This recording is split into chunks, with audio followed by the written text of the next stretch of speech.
Welcome back to Disturbed Reality. The price of war is not measured in dollars, treaties, or square miles. It's not counted in missiles fired, borders redrawn, or even in the speeches of generals.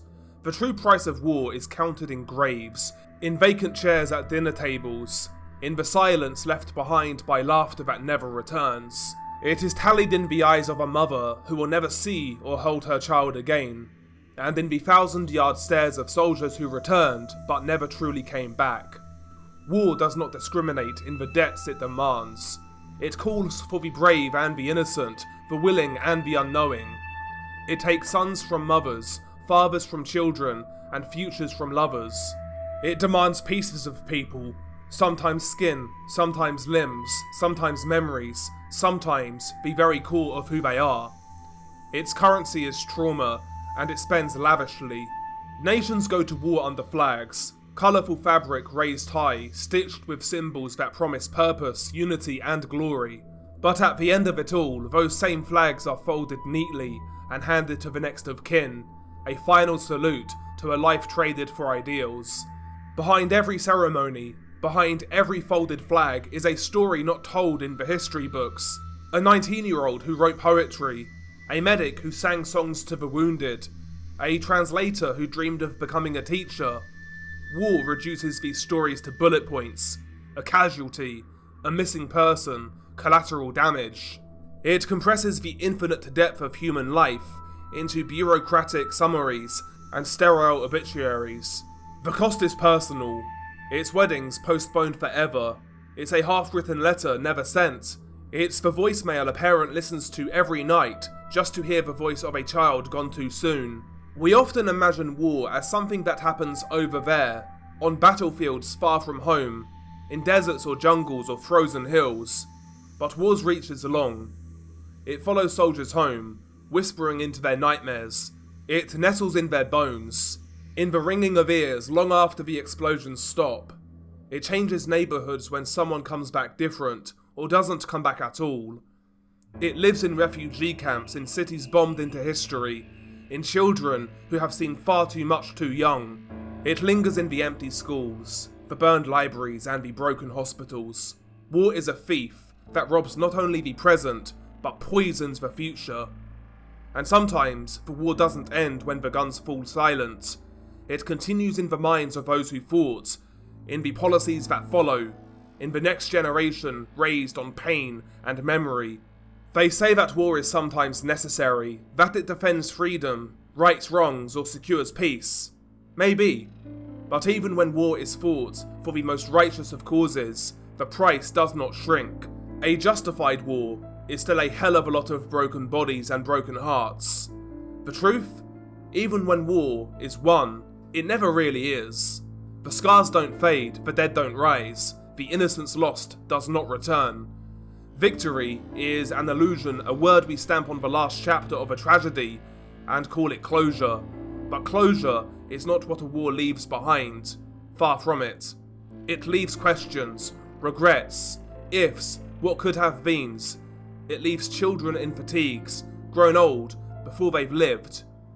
It leaves peace brought with blood, and blood is the most unforgiving currency of all. We build bombs that could feed cities, we fund armies while schools decay, we invest in destruction as if there were a return worth the interest. War is profitable, yes, for some. Defense contractors thrive, markets spike with conflict, politicians posture and ratings rise. But the profit is rarely for the people who pay in sweat, blood and bone. For every billion-dollar deal, there's a family eating dinner with one less plate. For every press conference praising precision strikes, there's a mother in a war-torn village burying her child in pieces. For every medal pinned to a chest, there's a veteran struggling to find a reason to keep breathing. What empire has truly won its wars? Rome fell. Napoleon's glory ended in exile. Even the mighty United States of America counts for cost in PTSD clinics, in flag-draped coffins, in the haunting silence of failed missions and friends left behind. The psychological toll of war is perhaps the cruelest cost. Shell shock became PTSD, Nightmares, anxiety, depression, these are the daily battles for countless veterans. Of course, some wounds don't bleed, but they ache louder than bullets ever did. We don't speak enough about these survivors, not the ones who made it home, but the ones who now carry war inside them. They flinch at fireworks, they avoid crowds, they'll live with the weight of what they saw, and what they did, and what they lost. War doesn't end at the border, it stays, it festers. And those who grow up in war-torn zones, children who think gunfire is normal, who learn to run at the sound of drones, who can name weapons before they can name colours, they too inherit the mental scars of battles that they never chose. This is not a call for naive pacifism, and I certainly am not a pacifist.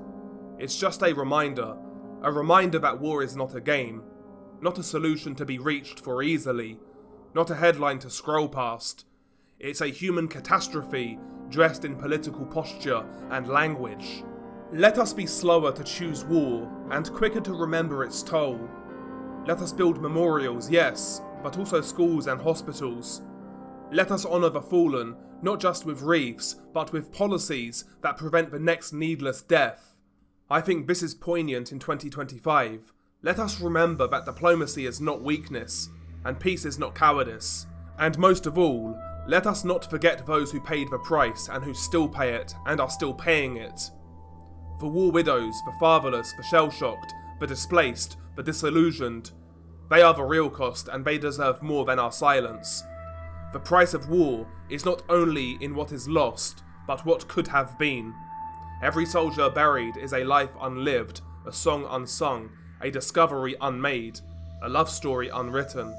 Every war kills, not just the present, but the possibility of a better future. So before we light the fuse again, before we raise our flags and sharpen our swords, maybe we should look hard at the receipt. Because war always comes with a bill, and no nation, no matter how powerful, can pay it without bleeding. Today, we will simply cover a selection of brutal clips to come out of conflict zones all across the world, and a couple at least will be very recent. Naturally, such a topic is emotive. All I would ask is to keep it somewhat civil in the comments, should any debates transpire. I personally do not remove any comments, but of course, I can't guarantee if YouTube decides to hide some. But nevertheless, what happens in the actual videos? The first clip in question is a recent one, and is yet another video to come out of the Russo-Ukraine conflict that kick-started in February of 2014, but went into overdrive in February of 2022, following Russia's full-scale invasion of the country. Since then, I'm sure we have all seen the depressing footage flooding our social media feeds of death, destruction and despair. The conflict has already produced some incredibly graphic videos. A few notable clips include the Wagner Group's sledgehammer execution video, the castration of a Ukrainian soldier, as well as a video where a Russian prisoner of war is stabbed in the eyes with a bayonet. This is just to name a few. In recent days, a new clip made the rounds. However, it differs from the previous videos mentioned. The video is an apparent aftermath showcasing a Ukrainian unit that was hit by Russian artillery, and one of the soldiers in particular suffered potential life-threatening injuries that resulted in on-site medical intervention that may have took place without anaesthetic or pain relief medication. That is what a lot of the rumours surrounding the clip suggest anyway. The video itself is short at 26 seconds in length, but despite its short duration, it's utterly harrowing. It also comes with a sound warning, so beware if you think you see this clip on social media. As you play the video, you are met with a chaotic sight. You see a man who is laying on his back, on what looks like a black tarp, and he is being held down by a fellow soldier so that he cannot move. It also appears that he has cloth in his mouth in order for him to bite down on due to pain. Another soldier can also be seen kneeling over the man, and he's holding the victim's right arm, which looks badly damaged in and around the shoulder area, possibly penetrated by shrapnel, but it's hard to tell. The soldier kneeling over him is wearing blue surgical gloves, and he can be seen performing an amputation of the soldier's arm, just below the shoulder. He's using a small knife, possibly even a surgical knife, to carry out this procedure. The poor soldier in the clip lets out agonizing screams of pain as the amputation is being carried out. He screams through the cloth in his mouth, and they are some of the most guttural, pain-induced howls I've ever heard in all my time covering such content. They penetrate your psyche and make the hair on your skin stand up. They are utterly horrible. The battlefield surgeon makes sure to carry out the procedure quickly. He cuts through flesh and muscle, but it seems that the bone has already been broken due to the prior injury. You see blood collect onto the black tarp as the amputation is carried out. The screams continue to persist, and they echo throughout the room in which the operation is being carried out in. In just a matter of seconds, the arm is amputated, and the makeshift surgeon quickly moves it away from the scene. He gets rid of the severed arm, so that he can then attempt to stop the bleeding. You then see the surgeon unwrap a bandage and begin to stem the bleeding. The video ends as the combat doctor is about to go to work, and the victim continues to scream. Now, I've seen cartel dismemberment videos, numerous in fact, but this video ranks right up there with them. The screams in particular are horrific, and the sight is utterly gruesome. Not only do I feel for the soldier afflicted with this horrific injury, which for all I know may have resulted in his death afterwards, but I also feel for the man who has the misfortune of having to carry out this operation. Having to hear your comrade scream through the pain, knowing that you have to inflict unimaginable pain on him in order to possibly save him, must be a surreal feeling. It's a clip that not only encapsulates the physical reality of war, but also the mental toll. I've got no idea how the person operating on him would ever truly get over that level of trauma. That obviously goes for the victim as well, if he actually survived. It's a sad, depressing, and brutal clip on so many levels. The second clip in question is also very recent, but this time it comes out of Gaza. Now, as previously stated on this channel, I have a plan on covering the situation going down in Gaza, though don't take this video as that, as I have a totally separate case in mind that I believe encapsulates the result of the dehumanization. That case being the murder of 16-year-old Mohammed Abdul Qadir by Israeli citizens. Now, I have my own opinions on this topic, which quite frankly, may be not fit for YouTube. For me, I put the clip in question in this video, which is dedicated to war, but I'm at the stage now as to where I'm even questioning whether this can even be called a war at this point in time. For a war to be indeed a war, surely there has to be some resistance with some capability, and as far as I'm concerned, what is occurring is more akin to a one-sided slaughter.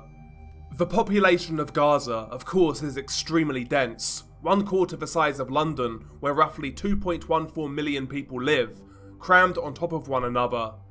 As well as being an extremely dense population, the demographic of Gaza is also very young, with 75% of people under the age of 25 and around 47% of the population being under the age of 18. The bombings of various infrastructure across Gaza by the IDF has resulted in the death of around 50,000 people, according to estimates as of April 2025. Some estimates put the civilian casualty at 80%, and some place child casualty at around 31%. These are truly staggering numbers. It's worth noting that many of these figures may not include those who died due to disease, poor medical care, or starvation. The images and videos of this bombardment have flooded social media, and upon viewing them, it's hard not to harbour a deep level of resentment and utter disgust at those in power who stand by idly as the horror continues. Both sides of the political spectrum, especially in mainstream politics, seem to have no interest in finding an actual solution to the madness, and quite frankly, there will be no end in sight for the foreseeable future. What I find particularly frustrating and fundamentally dishonest about the coverage of this situation is the notion that October the 7th was the starting point, whereas in reality, this is over a century in the making. I've yet to hear mainstream historians talk about the Zionist militias of the early 19th century, such as Irgun, the tie-ins to World War II, Nazi Germany, the Soviet Union, the British Mandate of Palestine, Ottoman control, etc., etc. There is so much to unpack, yet the popular mainstream narrative is to start the story at October the 7th, which I personally find as a confession that there is no effort in a good faith attempt in the mainstream culture to actually resolve this problem. That's whether it can even be resolved. Again, I have to ask, where are the historians? But maybe it's time that we stop expecting the so-called intellectual classes to actually push back against mainstream agendas. Ultimately, they have gone missing for the past couple of decades on a variety of issues, and sadly, the middle to upper classes reinforce such narratives pushed by the so-called intellectuals. This is a particularly big problem here in the UK. Unfortunately, there is a censorship culture here in the UK that has only got stronger, which, let's be real, has been pushed by a certain section of society who belong to the middle upper to upper classes, in academia, in media, in government, the university system, preaching for the quelling of divergent opinion and dissenting opinion that goes against the orthodoxy, and the people I'm talking about are the bougie kind of liberal types. Let's just be honest about it. But they are now falling afoul to the apparatus in which they helped put in place, because they would like to talk about this issue in regards to Gaza, but some of them now are being silenced or being labelled ironically. You know, the same tactics that they've been using for years when it comes to opinions they don't like. Now it's happening to them. Censorship is your friend until it's not. There's a lot more I would like to say, but probably this isn't the place to say it, so let's talk about the video in question. The clip in question details the death of a journalist following either a drone or bombing campaign. Hit by the bombs was a makeshift journalist centre located outside Nasser Medical Hospital in Khan Yunis. From what I've ascertained, the victim of a video is Ahmed Mansour, a Gazan journalist who was detailing the ongoing conflict. From what I can see, the video was released on the 7th of April, so it's very recent. There are a couple of videos detailing this horrific event, and the longest version is just over a minute in length. As you play the video, you see the aftermath of an explosion, which has caused a fire in the tent. The tarps used to make the tents are ripped, and the furniture inside the tent is mangled and destroyed. Inside the middle of the tent, you see journalist Ahmed Mansour sitting at his desk, and he is sitting right next to a fire that is progressively getting bigger and bigger, with the flames starting to engulf the right side of his body. You hear the screams of the bystanders, including the person filming. The fire is spreading rapidly, and the flames are getting higher and higher. People around the scene panic frantically. One man pushes debris out of the way, and he tries to grab Ahmed by the leg to pull him out, but to no avail. The flames continue to engulf Ahmed. He then moves the desk that Ahmed is sitting at, which is on fire, and again he tries to pull the victim out, but he can't. The flames are building, and the intense heat means that he can't get close enough to the victim to effectively pull him out of the fire. By the time 30 seconds have gone by, Ahmed is basically engulfed in flames. You see him move his limbs, but he is unable to get up. He is burning alive. More people try to intervene, but by this point, it's impossible to pull him out. The screams from the onlookers continue, but eventually, several people arrive at the scene with bottles and buckets of water, and they douse the flames with the liquid, making them die down substantially. When this happens, as the flames die down, you see how badly Ahmed has been burned. Much of his clothes have begun to melt into his skin. As water is thrown on Ahmed, he writhes around in his chair, moving his limbs slowly in absolute agony. Throughout the video, Ahmed sits in one spot. He doesn't seem able to escape, possibly due to an injury from the initial explosion. The video ends as the journalist is continued to be doused in water. He was eventually removed from the fire and didn't die at the scene. He was rushed to hospital and was placed in ICU, but he died due to his horrific injuries. There is a photo of Ahmed in ICU, and the image is horrible. He has no resemblance of any facial features left. His face was completely charred, and much of the skin on his limbs was burned off. It's a horrific sight. Following the clip making the rounds on social media, some of the usual suspects debated its authenticity, though having watched the video, and many similar videos, there is no debate for me, this clip is sadly real. A thoroughly depressing case all round. Again, don't take this as, me covering this situation. I have a specific case in mind. Again, that kind of highlights the level of hatred involved. So when the time comes, we will cover that case in question. But, on YouTube, there's only so much you can say. Plus as well, formulating my opinion on this situation in a palatable way has proved tricky. Quite frankly, because if you let your guard down, then, bad actors will, I guess, take advantage of that and try to paint you to be a certain way. There's many of those types online, unfortunately, whether they are just bots or, funded or whoever knows, man, whoever knows, but it's a depressing situation to say the least. It really is. And yeah, there are so many sub-points as well that we could talk about that lead down certain routes. We could talk about lobbying, the effects of lobbying, and, whether certain wars would have happened without that lobbying, if you catch my drift. You guys know what I'm talking about, most of you do anyway. But yeah, anyway, that is the video. I hope you enjoyed it, if you can enjoy this sort of content. Coming up to 4 years of this channel. Last few months, I have to be honest, I have been kind of in the mindset that I've taken it as far as I can. So, trying to get that spark back, so to speak, trying to get that spark back. Whether we change things up, maybe. Whether we retire in the coming months, maybe. Or whether we just alter the schedule and upload when I want, maybe. But there might be some changes coming. I haven't really got to that stage yet in regards to decisions, but as of right now, expect the usual. But yeah, I am kind of debating a lot of things in my mind right now. Plus as well, life gets in the way, etc. There's a lot going on. And yeah, balancing things. I'm surprised I've done it for this long, 4 years. But yeah, the whole balancing act of, doing YouTube and shit, it does take it out of you, surprisingly. Because, I work full time. I've got a lot of responsibilities outside that as well, personal life, etc. Helping family out, whatnot. So yeah, I've got a lot on my plate right now. So listen, there may be some changes, there may be not. But we will see. Regardless, I will let you know if changes are made, if they are coming, etc. I try to be honest with you guys. But yeah, thank you guys for the support, much appreciated.